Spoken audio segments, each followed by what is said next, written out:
Halo teman-teman, welcome to MRevo Channel. Di hari ini saya lagi nggak unboxing, tapi saya mau mereview sebuah kamera yang dimana ini kamera analog pertama saya.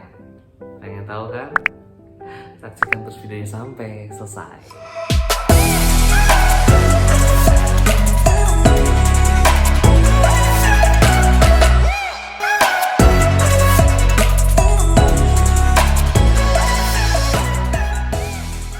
Nah teman-teman, jadi ini adalah kameranya, kamera Ricoh GX1 ya. Seperti yang saya bilang, ini adalah kamera pertama saya yang saya beli, kamera analog ya. Kenapa waktu itu saya beli ini? Karena waktu itu kamera ini bisa dibilang cukup relatif murah gitu ya. Harganya kisaran dari sekarang mungkin sekitar dari 800 sampai 1,5 juta tergantung dari kondisi. Nah saya punya yang kondisi cukup mulus, bisa dibilang ya nilainya kalau buat saya ya ini nilainya 9,5 dari 10, sangat mulus, semuanya fungsi, nah tidak ada minus. Timernya masih berfungsi, cuman ini baterai checker yang nggak berfungsi. Jadi ini mungkin dengan kondisi seperti ini, kalau teman-teman beli saat ini harganya cukup tinggi. Oke, lanjut kita bahas kameranya. Yang pertama kita bahas dari depan dulu ya.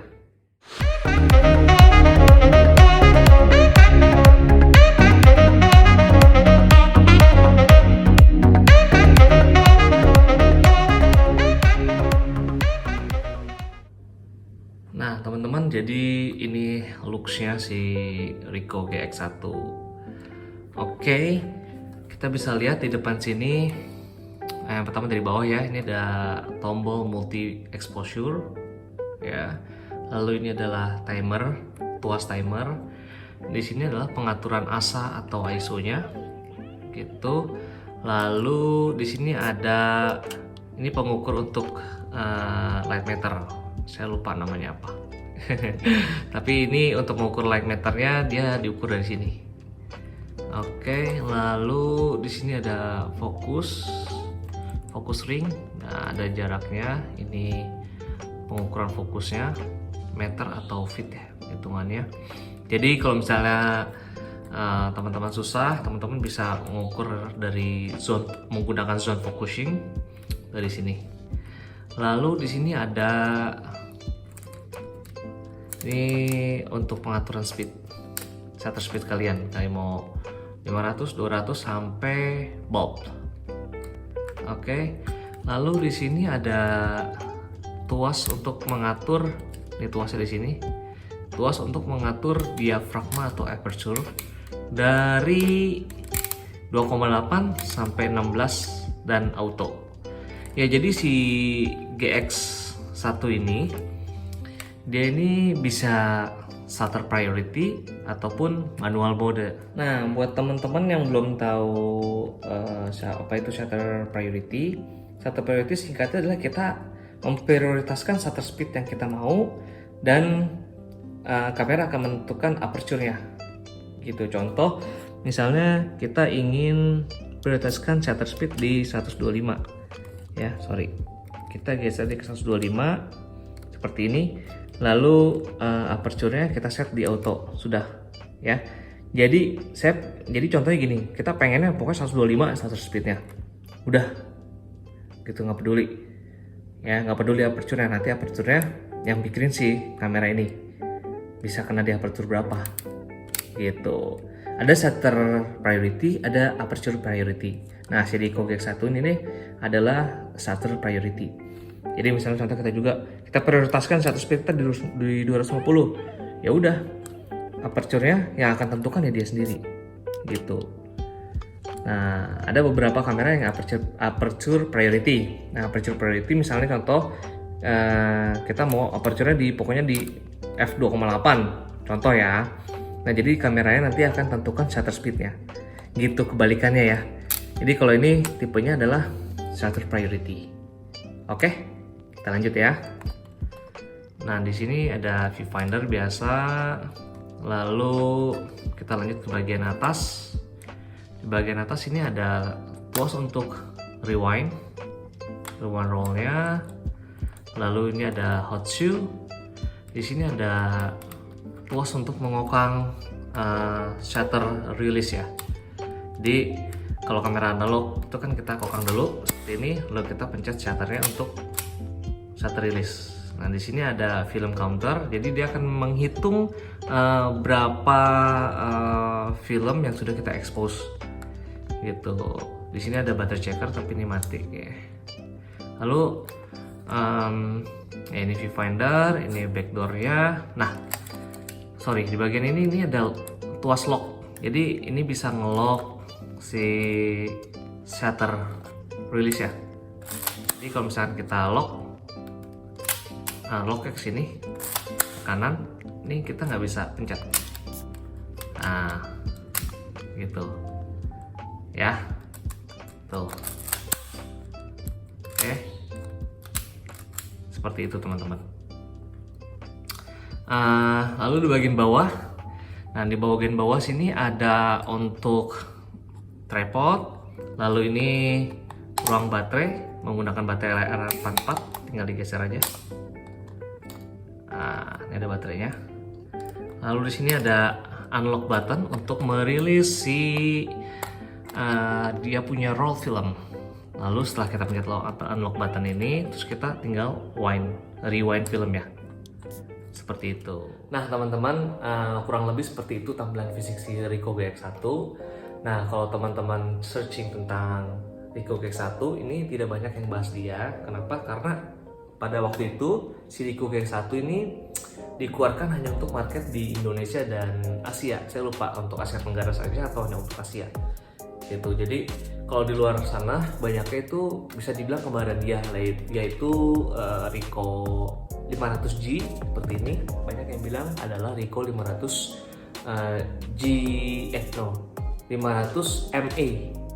Ricoh 500MA ya, multiple exposure namanya. Ini disebutnya Ricoh 500MA multiple exposure. Padahal sebenarnya 500G juga sudah multiple exposure sih. Cuman cara kontrolnya beda. Dia kontrolnya itu harus ditarik dan dipencet kalau nggak salah. Tapi si Ricoh GX1 ini lebih simpel. Dia tinggal ditarik tuas ini ya. Tarik ke sini. Nah, jadi caranya dia akan kita kokang. Ini yang pertama ya, itu jepretan pertama. Kita expose frame yang pertama. Lalu untuk yang multiple exposure kita nggak usah kokang lagi, tapi kita tinggal tarik tuas multiple exposure-nya, lalu tinggal jepret. Nah dia otomatis akan membakar si frame yang sama gitu. Biasanya kan kita kalau misalnya pakai kamera analog yang belum ada multiple exposure-nya, itu kita hold di unlock button untuk release raw filmnya gitu. Jadi raw filmnya nggak muter lagi lah, intinya seperti itu secara singkatnya.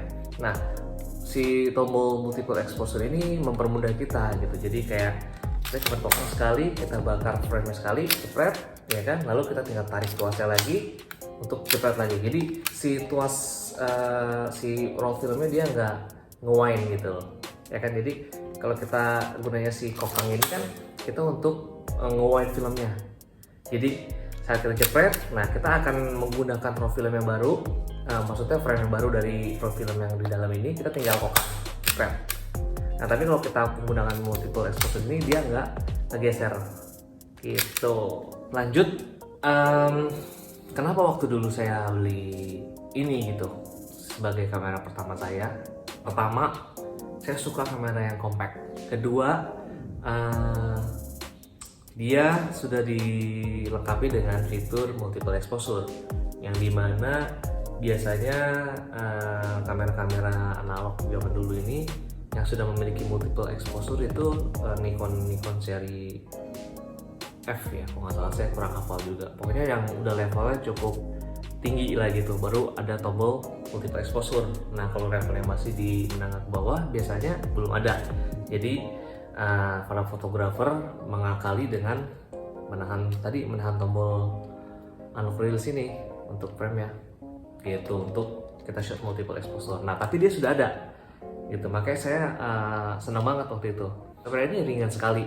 Kenapa? Karena dia memiliki bahan campuran metal dan plastik gitu, jadi dia nggak full metal. Nah kalau full metal kayak Canon GL 17 dan yang Yashica dan sebagainya, dia full metal makanya dia berbobot, ya dia agak lebih berat lah. Tapi kalau ini enggak, dia lebih ringan.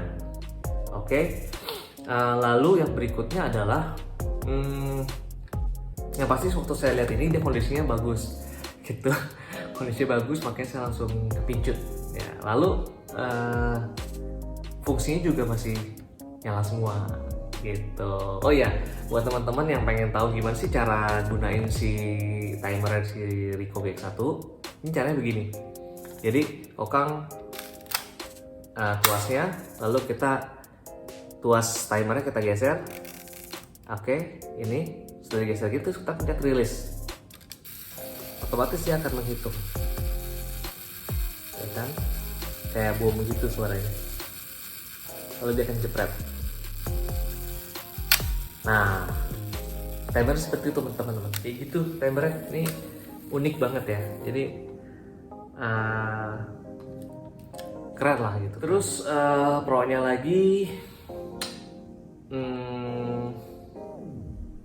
dia menggunakan tipe baterai yang mudah ditemukan, LR44. Yang berikutnya yang pro nya, kalau buat saya pro, mungkin buat teman-teman lain adalah kontranya ya. Yang pro nya buat saya adalah dia nggak perlu ganti lensa gitu, jadi kita cuman pakai lensa yang udah nempel di sini ya.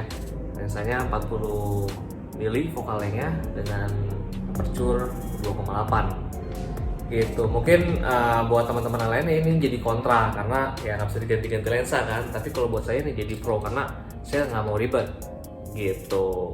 Jadi balik lagi ke teman-teman sih. Oh ya, ini jenisnya rangefinder ya teman-teman. Nah teman-teman, sekarang kita lanjut lagi untuk kontranya. Oke, kontranya menurut saya adalah lensa focal length 40 mili ini cukup tanggung. Kalau buat saya lebih prefer 35 atau mending 50 sekalian gitu, karena dari 35 ke 40 memang mungkin kelihatannya sedikit ya, cuman 5 mili, tapi cukup berarti kalau buat saya. Oke, yang kedua adalah dia punya aperture atau diafragma hanya sampai 2,8 gitu, yang dimana yang lainnya banyak yang lebih besar lagi bukannya. Terus Ricoh GX1 hanya punya blade, kalau nggak salah dia 3 atau 4 ya, blade-nya 4 ya kalau nggak salah gitu. Jadi untuk menghasilkan out of focusnya dia kurang mantap gitu. Lalu yang berikutnya yang jadi kontra buat saya adalah viewfinder ya. Nih, ini buat saya viewfindernya cukup kecil sih, di dalamnya nih cukup kecil sih. Jadi kalau buat saya pribadi agak susah, apalagi saya agak minus kan, bukan agak minus lagi, minus gitu. Susah sih lihatnya untuk focusingnya tepatnya. Jadi lihatnya sih mungkin nggak gitu sulit, tapi untuk focusingnya cukup sulit gitu karena kecil. Apalagi kalau udah low light, nah itu lumayan agak menyulitkan. Oke, oh ya, dia punya lapisan di viewfinder ini agak kebiru-biruan. Mungkin kalau buat daylight cukup membantu untuk menghalau silau gitu ya, panas terik yang terang banget dia cukup membantu. Tapi di saat sudah misalnya agak mendung, agak sore atau di indoor, ini jadi agak redup gitu. Kalau buat saya jadi agak gelap sih gitu. Itu kontranya yang paling besar buat saya sih di viewfinder. Kalau misalnya lensa ya memang kontra, cuman ya oke lah, masih bisa diterima. Terus apa lagi ya, build quality ya so-so lah, sesuai dengan harganya ya kalau build quality-nya. Oh iya, satu kontra lagi saya lupa satu kontra lagi buat saya, dia pengaturan tombol asanya itu di sini teman-teman, jadi agak repot ya. Biasanya kan di lensanya di tengah-tengah nih, kita mau ngatur asa, shutter speed, dan diafragma kan di sini semua ya, tapi ini di sini nih. Nah ini kita putar ini ya. Jadi kadang kita lihat dulu, kita geser.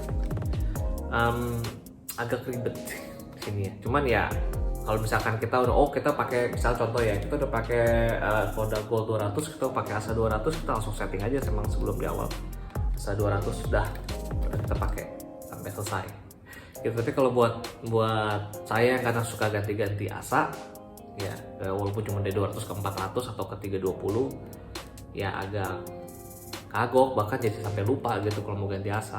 Udah sih, paling kontennya itu aja sih kalau buat saya. Kalau buat saya kontennya cuma itu aja. Tapi yang saya paling suka di kamera ini adalah ya multiple exposure ini sih. Jadi kita nggak perlu ribet-ribet tahan analog button ini untuk kita mau shot multiple exposure gitu. Tapi kita hanya menggunakan tombol ini udah selesai. Oke, ini enak banget.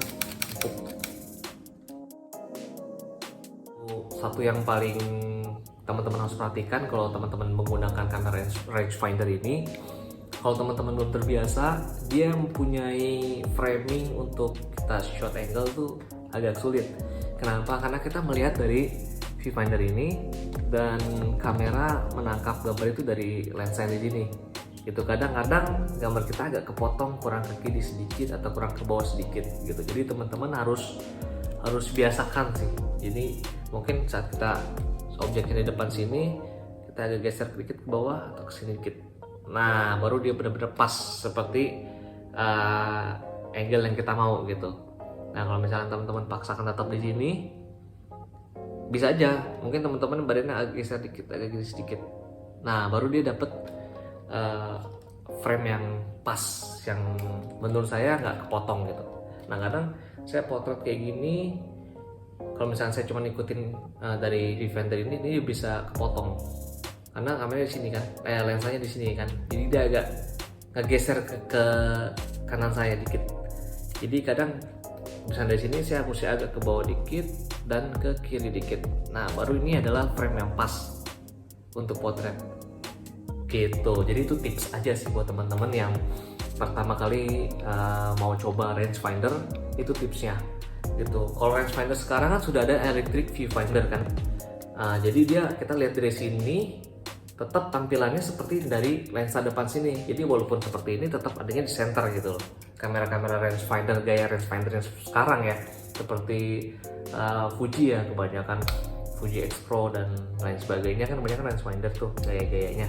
Nah, dia sudah electric viewfinder jadi enak. Tapi kalau rangefinder zaman dulu enggak teman-teman, dia benar-benar cuma lihat dari sini kayak gitu ya. Tuh tips dari saya buat teman-teman yang mau coba karena rangefinder. Hati-hati jangan sampai nanti framingnya kepotong. Terus berikutnya kayaknya nggak ada berikutnya. Udah beres kayaknya ya, reviewnya singkat aja, jelas padat gitu. Yang penting pro dan kontranya kan biasanya teman-teman yang paling banyak pengen tahu kan gitu kan. Oke, paling segitu aja teman-teman, review singkat tentang Ricoh GX1. Buat teman-teman kalau suka channel ini jangan lupa like dan subscribe. Oke, sampai ketemu di video saya berikutnya. Bye bye.